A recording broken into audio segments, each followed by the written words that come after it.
छात्र नमस्कार साथियों, राजस्थान कला संस्कृति के अंतर्गत दुर्गों का सामान्य परिचय करा दिया गया। आज पढ़ेंगे अपन, यानी कि सबसे पहले देखते हैं आज का अपना दुर्ग रहेगा सोनारगढ़ का किला। कौन सा किला है? सोनारगढ़ का। आगामी भर्ती परीक्षाओं के लिए आने की राजस्थान कला संस्कृति के बहुत योगदान रहता है, जिसको अपन यानी कि कड़ी बाई कड़ी, यानी कि एक भी दुर्ग नहीं छोड़ेंगे, पूरी क्लास के साथ में अपन आज पढ़ेंगे। यानी कि सबसे पहले देखो सोनारगढ़ का किला। ये सोनारगढ़ का किला यानी कि राजस्थान में कहां पर है? तो ये कहां पर है? जैसलमेर। सोनारगढ़ दुर्ग कहां पर है? जैसलमेर के अंतर्गत कौन सा दुर्ग है? सोनारगढ़। साथियों देखते हैं सोनारगढ़ दुर्ग का निर्माण किसके द्वारा करवाया गया। तो सबसे पहले देखते हैं निर्माण, यानी कि इसका निर्माण किसके द्वारा? भूपत भाटी के द्वारा, सॉरी जैसल भाटी।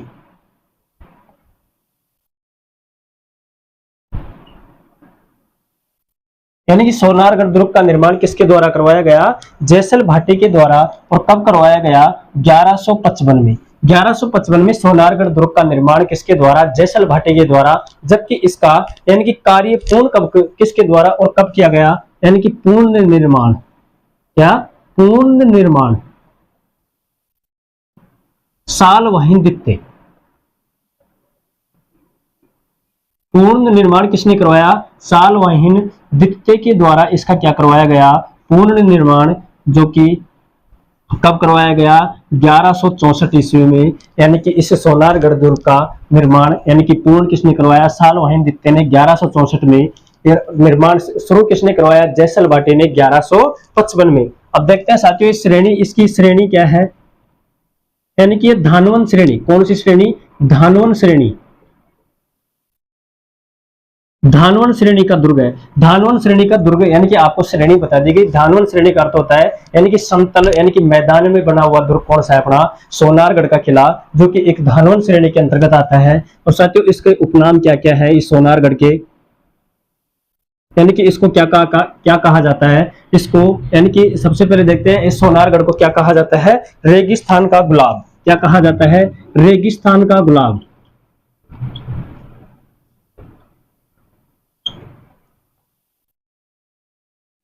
इसको क्या कहा जाता है? रेगिस्तान का गुलाब इसको कहा जाता है। या फिर इसको राजस्थान का अंडमान, यानी कि इसको क्या कहा जाता है? राजस्थान का अंडमान। राजस्थान का अंडमान या फिर रेगिस्तान का गुलाब किस दुर्ग को कहा जाता है? सोनारगढ़ को। इसको स्वर्णगिरी, यानी कि इस दुर्ग को क्या कहा जाता है? स्वर्णगिरी। एग्जाम के अंदर पूछा हुआ क्वेश्चन है, यानी कि स्वर्णगिरी किस दुर्ग को कहा जाता है? तो वह दुर्ग कौन सा? अपना सोनारगढ़। एक आता है जैसाणगढ़, यानी कि कौन सा गढ़? जैसाणगढ़। यानी इस दुर्ग को क्या कहा जाता है? जैसाणगढ़ कहा जाता है। रेगिस्तान का गुलाब कहा जाता है, राजस्थान का अंडमान कहा जाता है, और इसको स्वर्णगिरी कहा जाता है। एक तो होता है सुवर्णगिरी, एक होता है स्वर्णगिरी। तो साथियों इसको क्या कहा जाता है? स्वर्णगिरी। यानी कि किस दुर्ग को? सोनारगढ़ दुर्ग को। एक आता है इसको गलियों का किला। इसको क्या कहा जाता है? गलियों का किला। गलियों का किला। एक इसको क्या कहा जाता है? गलियों का किला। या फिर इसको कहा जाता है पश्चिमी सीमा का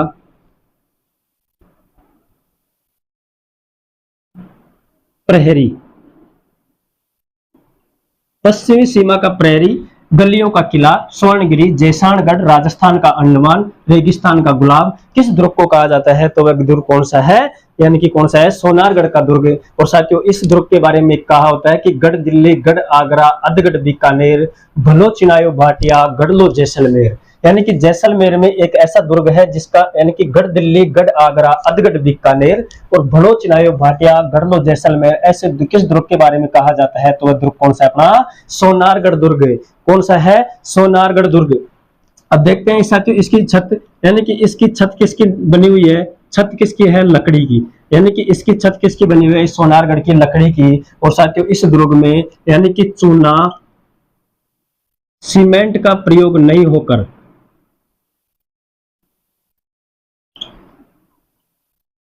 नहीं किया गया, जबकि इसके स्थान पर किसका प्रयोग किया गया? जिप्सम का। यानी कि चूना सीमेंट का प्रयोग नहीं कर ऐसा दुर्ग बनाने वाला, जिप्सम से प्रयोग बनने वाला कौन सा है? सोनारगढ़ का दुर्ग। कौन सा दुर्ग है? सोनारगढ़ का दुर्ग। और साथियों इसकी विशेषता देखते हैं। इस पर 2009 में साथियों 2009 में ₹5 का, कितने रुपए का? ₹5 का क्या है? डाक टिकट जारी। कौन सा? डाक टिकट जारी। कौन से दुर्ग पर 2009 में ₹5 का डाक टिकट जारी किया गया? तो वह कौन सा है? सोनारगढ़ दुर्ग। और साथियों इस दुर्ग पर एक फिल्म भी बनाई गई, यानी कौन सी? सत्यजीत, सत्यजीत रे फिल्म, यानी कि सत्यजीत रे फिल्म किस दुर्ग पर बनाई गई? तो वह दुर्ग कौन सा है? सोनारगढ़। और साथियों इस सत्यजीत री यानी कि फिल्म की जानकारी किस में मिलती है? तुजुक ए, यानी कि क्या है इसमें? यानी कि सत्यजीत रे एक फिल्म भी बनाई गई। और साथियों सर्वाधिक बुर्ज वाला, यानी कि क्या है ये? सर्वाधिक बुर्जों वाला दुर्ग, यानी कि सर्वाधिक बुर्जों वाला दुर्ग कौन सा है? यानी कि कितनी बुर्ज है इसके अंतर्गत? 99 बुर्ज। कितनी बुर्ज है?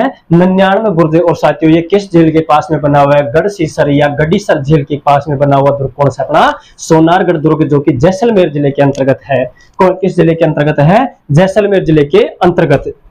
सबसे पहले देखते हैं अपन एक बार फिर से दोबारा से, सोनारगढ़ जैसलमेर के अंतर्गत। निर्माण किसने करवाया? जैसल भाटे के द्वारा 1155 में इस दुर्ग का निर्माण करवाया जाता है। जबकि इस दुर्ग का पूर्ण किसने करवाया? तो सालवाइन द्वितीय ने, यानी कि 1164 में इस दुर्ग का क्या करवाता है? पूर्ण कार्य करवाता है। इस दुर्ग के एक धानवन दुर्ग किस श्रेणी के अंतर्गत आता है? किस दुर्ग की श्रेणी का आता है? क्योंकि मैदानी भागों में होने के कारण ये किस श्रेणी में आता है? धानवन दुर्ग। क्योंकि रेगिस्तान के अंतर्गत आता है ये जैसलमेर, तो इसलिए धानवन श्रेणी का दुर्ग हो गया। इसका उपनाम क्या क्या है? इसको राजस्थान का अंडमान कहा जाता है, या फिर इसको रेगिस्तान का गुलाब कहा जाता है, या फिर इसको दक्षिणी सीमा का प्रेरी, यानी कि पश्चिमी सीमा का प्रेरी कहा जाता है, या फिर इसको स्वर्णगिरी या जैसानगढ़ यानी कि गलियों का किला कहा जाता है। और साथियों इसकी लकड़ी की बनी हुई क्या है? इसकी दीवारें सीमेंट की नहीं होकर किसकी है? लकड़ी की छत बनी हुई है। और इसकी दीवारों में यानी कि सीमेंट और पत्थर का प्रयोग नहीं करके किसका प्रयोग किया गया? सीमेंट और चूना का प्रयोग नहीं कर करके इसमें किसका प्रयोग किया गया? जिप्सम का प्रयोग। किसका? जिप्सम का। और साथियों इस सोनारगढ़ पर 2009 में एक ₹5 का क्या जारी होता है? एक टिकट, यानी कि 2009 में ₹5 का टिकट जारी होता है। और साथियों इसी दुर्ग पर सोनारगढ़ पर एक फिल्म बनाई गई। वो फिल्म कौन सी है? सत्यजीत रे। कौन सी फिल्म है? सत्यजीत रे। आगे देखते हैं।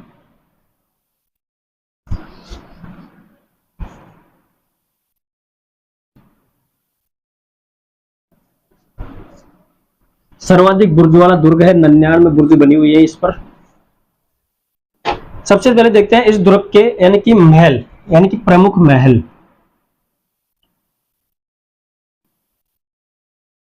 यानी कि प्रमुख महल, प्रमुख महल यानी कि महल जिसमें देखते हैं सबसे पहले बादल महल। कौन सा महल? बादल महल। यानी कि बादल महल भी राजस्थान के अंतर्गत कई दुर्गों में है, जैसे कुंभलगढ़ में दुर्ग है जिसमें महाराणा प्रताप का जन्म होता है। इधर बादल महल यानी कि राजस्थान का सबसे ऊंचा बादल महल। इस बादल महल की विशेषता क्या है? राजस्थान का सबसे ऊंचा बादल महल।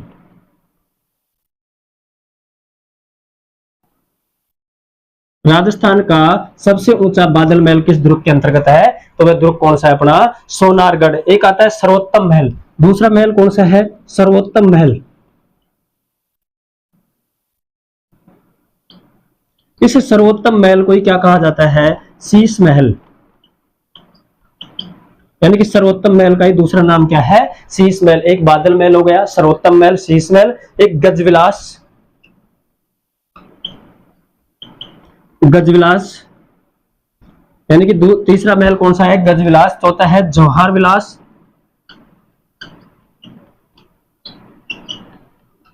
ये क्या है? यानी कि किस विलास के, किस दुर्ग के? सोनारगढ़ दुर्ग के क्या है? प्रमुख महल। इसी प्रकार यानी कि अपन इस सोनारगढ़ की बात कर रहे हैं। सोनारगढ़ दुर्ग के अंतर्गत 4 महल बने हुए हैं। सबसे पहले देखते हैं बादल महल। बादल महल यानी कि राजस्थान के कई दुर्गों के अंतर्गत 5 बादल महल है, जिसमें सबसे पहला देखते हैं अपन, पहला है अपना बादल महल जो कि राजस्थान का सबसे ऊंचा बादल महल है। दूसरा है इसके अंतर्गत सर्वोत्तम महल या फिर इसी को शीश महल कहा जाता है। और तीसरा महल है गजविलास। और चौथा कौन सा है? जौहर विलास। साथियों इसी सोनारगढ़ में एक कुआं भी है, यानी कि कौन सा? जेसलू कुआं। कौन सा कुआं? जेसलू कुआं भी किस दुर्ग के अंतर्गत है? तो दुर्ग कौन सा है? अपना सोनारगढ़। यानी कि सोनारगढ़ के अंतर्गत एक कुआं बना हुआ है जिसको क्या कहा जाता है? जेसलू कुआं। कहां पर है, जेसलू कुआ। और साथियों इस जेसलू कुआ का निर्माण किसके द्वारा करवाया गया, यानी कि भगवान श्री कृष्ण, यानी कि भगवान श्री कृष्ण के सुदर्शन चक्र से। किससे, सुदर्शन चक्र से। यानी कि इस जेसलू कुआ का निर्माण किससे करवाया, भगवान श्री कृष्ण के सुदर्शन चक्र से इस जेसलू कुआ का क्या किया गया, निर्माण। तो ये जेसलू कुआ भी किस दुर्ग के अंतर्गत है, तो दुर्ग कौन सा अपना, सोनारगढ़। आगे देखते हैं साथियों, यह सोनारगढ़ 2.5 शाखों के लिए प्रसिद्ध है।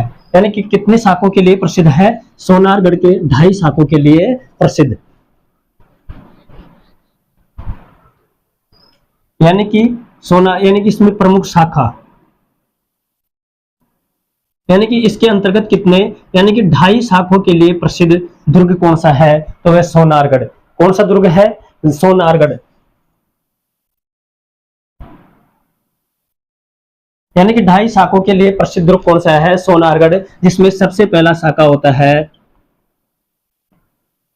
यानी कि 1312 ईस्वी के अंतर्गत, यानी कि सोनारगढ़ दुर्ग का सबसे पहला शाखा कब होता है, 1312 में। दूसरा कब होता है, 1370-71 के अंतर्गत। और जबकि यानी कि जो 2.5 शाखा, यानी कि आधा शाखा हुआ वो कब हुआ, 1550 के अंतर्गत। इसी प्रकार यानी कि कब कब होते हैं, यानी कि पहला तो 1312 में, और एक शाखा होता है साथियों, आधा शाखा 1550 को होता है। यानी कि 2.5 शाखों के लिए कौन सा दुर्ग प्रसिद्ध है, सोनारगढ़ दुर्ग। सबसे पहले देखते हैं, यानी कि जो पहला शाखा होता है मूलराज द्वितीय द्वारा, यानी कि किसके द्वारा, मूलराज द्वितीय। यानी यहाँ का शासक कौन था, यानी कि सोनारगढ़ का मूलराज। और आक्रमणकारी कौन था साथियों, अलाउद्दीन खिलजी। यानी कि अलाउद्दीन खिलजी और मूलराज द्वितीय के बीच में राजस्थान इतिहास में सोनारगढ़ का प्रथम शाखा होता है। जबकि दूसरा शाखा 1370 को, यानी कि कब होता है, 1370 को, जिसमें जैसलमेर के शासक कौन है, दुद्दा। यानी जैसलमेर शासक कौन है, दुद्दा। और इधर कौन है, फिरोज शाह। यानी कि इधर शासक कौन है, जैसलमेर शासक कौन है, फिर दुद्दा, और उधर आक्रमणकारी कौन सा है, फिरोज शाह तुगलक। अब आता है अर्ध शाखा। यानी कि अर्ध शाखा जो कि 1550 को होता है, ये अर्ध शाखा कब होता है, 1550 को। यानी कि जैसलमेर शासक कौन है, राव लूणकरण। यानी कि जैसलमेर शासक कौन है, लाव लूणकरण। और साथियों इधर यानी कि यहाँ पर आक्रमण करने वाला कौन है साथियों, लाव लूणकरण के साथ में अमीर अली, यानी कंधार शासक अमीर अली। अमीर अली कहां का था, यानी कि कंधार, कंधार शासक। इसलिए सोनारगढ़ में कितने शाखे होते हैं, यानी कि 2.5 शाखों। यानी कि 2.5 शाखों के लिए राजस्थान का कौन सा दुर्ग प्रसिद्ध है, तो दुर्ग कौन सा है, सोनारगढ़ का किला। साथियों सोनारगढ़ में 2.5 शाखे होते हैं, जिसमें प्रथम शाखा 1312 में, 1312 में यहाँ पर जैसलमेर के शासक कौन है, मूलराज द्वितीय। और इधर आक्रमणकारी कौन है, अलाउद्दीन खिलजी। दूसरा शाखा कब होता है, 1370 में, जहां पर जैसलमेर शासक दुद्दा है, और इधर कौन से है, फिरोज शाह तुगलक क्या करते हैं, आक्रमण। जो आधा शाखा हुआ वो कब हुआ, 1550 में। और जैसलमेर शासक लूणकरण, और यहाँ पर गंधार शासक कौन था, अमीर अली। यानी कि कंधार शासक कौन है, अमीर अली। इसलिए यानी कि 2.5 शाखों के लिए प्रसिद्ध दुर्ग कौन सा है अपना, सोनारगढ़ दुर्ग। कौन सा दुर्ग है, सोनारगढ़ दुर्ग। यानी कि एक इस दुर्ग के बारे में 2 कहावतें प्रचलित है। सबसे पहले कहावत है, गढ़ दिल्ली गढ़ आगरा अधगढ़ बीकानेर, भलो चिनायु भाटियो गढ़ लो जैसलमेर। यानी कि एक कहावत ये है, ये सोनारगढ़ दुर्ग के बारे में कही गई। जबकि एक दूसरी कहावत अबुल फजल के द्वारा कही गई, वह कहावत कौन सी है, घोड़े कीजिए काठ का पग कीजिए पाषाण। यानी कि घोड़े कीजिए काठ का पग कीजिए पाषाण, ये भी किस दुर्ग के बारे में, सोनारगढ़ दुर्ग के बारे में। शरीर राखे बख्तर बंद तब पहुंचे जैसाण, तब पहुंचे जैसाण। यानी कि घोड़े कीजिए काठ का, सबसे पहले देखते हैं घोड़े कीजिए काठ का। यानी कि ये कहावत अब्बुल फजल के द्वारा किस दुर्ग के बारे में कहा गई, तो वह दुर्ग कौन सा अपना, सोनारगढ़। तो साथियों आज अपन यानी कि मोटे मोटे रूप से या फिर बारीकी से देखा जाए तो अपन ने सोनारगढ़ के बारे में आपको यानी कि लगभग यानी कि 90% जानकारी, क्योंकि 100% अपन करवा नहीं रहे, क्योंकि 100% की गारंटी कोई नहीं देता सर दोस्तों, क्योंकि 100% एग्जाम के अंतर्गत पूछा भी नहीं जाता, क्योंकि अपने को तो 90% की जरूरत होती है। कितने प्रतिशत की, 90% की। तो इसलिए आपको लगभग आपको यानी कि इस कौन सा सोनारगढ़ दुर्ग के बारे में बता दिया गया। तो साथियों आज के लिए इतना ही। आगे अपन यानी कि अगला जो भी दुर्ग है भटनेर का के दुर्ग पढ़ेंगे, जो कि अपना कहां पर है, हनुमानगढ़ जिले के अंतर्गत। तो साथियों आज के लिए इतना ही, धन्यवाद।